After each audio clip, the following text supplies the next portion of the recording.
This is a photograph taken on the first day of the protest in front of Molly Brooks Bar, which is right across the street from the courthouse.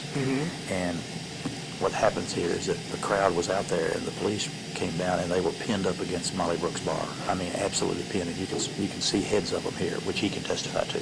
They were concerned about officer safety from the very get-go, and so that's why they started utilizing riot gear most of the time during these protests, because this crowd was coming right up in their faces.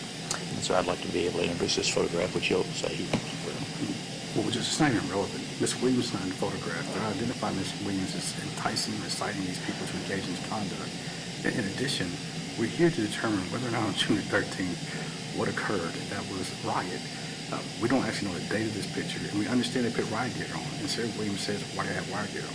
But that's not the true issue of this case. The issue of the case is, did she entice people through unnecessary language to engage in violence? That's what rioting is. I mean, let me just ask you, Mr. Roberts, do you know when this picture was taken? Yes, sir. I think it was the 31st of May. May 31st? Yes, sir. It's my understanding. Well, I don't know.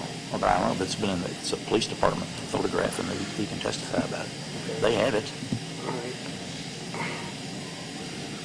This is not an isolated case, Judge, of the 13th. It has to show why the police did what they did. And on the 13th, at a die-in, which he's saying is peaceful, we've got officers surrounded them with riot gear. Why would that be on a spur of the moment? So if we put this case in a thumbnail capsule, then that's not proper. Well, I mean, Judge, legitimately the actions, and Officer Reinberg testified to it, the basis for the rioting was what occurred. We talked about that. They called him as a witness. The issue of why they have riot gear on, I think it's going to confuse the jury. We're not here to determine why the police have riot gear on in the protest. The issue is, on the June 13th or 14th, June 14th, did Ms. Williams use her words to incite people to engage in violent conduct? Let me just ask Mr. Roberts a question.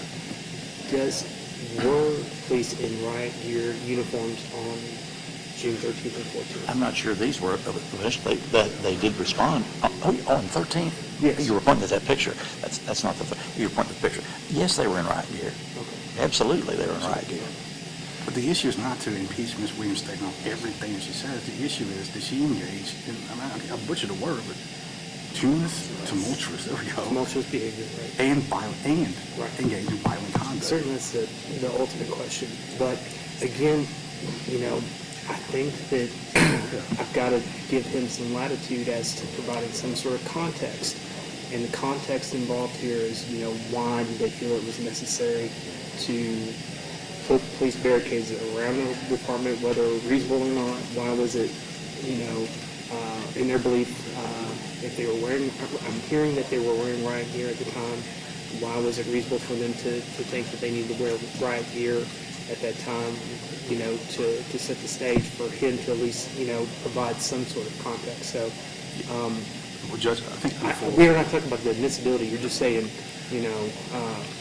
look at this picture right now. Or you are asking me to? Yes, sir. I want to introduce it as a piece of evidence. I got 4 or 5 pictures that they've had.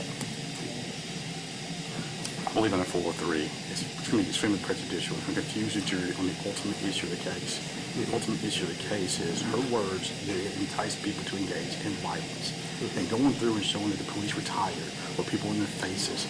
The question is, what violence occurred, and on that day, what did she ask them to do? If I can supplement, Mr. Whitley, it seems to me that the Commonwealth or the county is attempting to place blame on this defendant for every single thing that happened downtown. That's not true. And they repeatedly say she didn't do that. Yes. But they repeatedly keep trying to bring it in and talk about Antifa, which, if I'm not mistaken, she has absolutely no affiliation with. You all withdrew your objection on the Antifa and let him answer. So, but I'm gonna note that the evidentiary laws are presumptively inclusionary.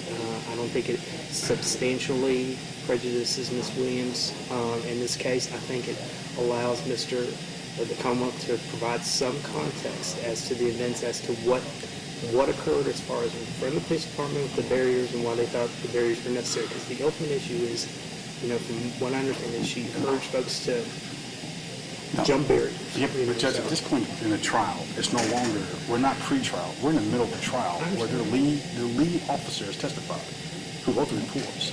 Now we're just going back with other officers saying, were police confronted in crowds? Yes. He's already testified of why he charged her, the basis for the charges.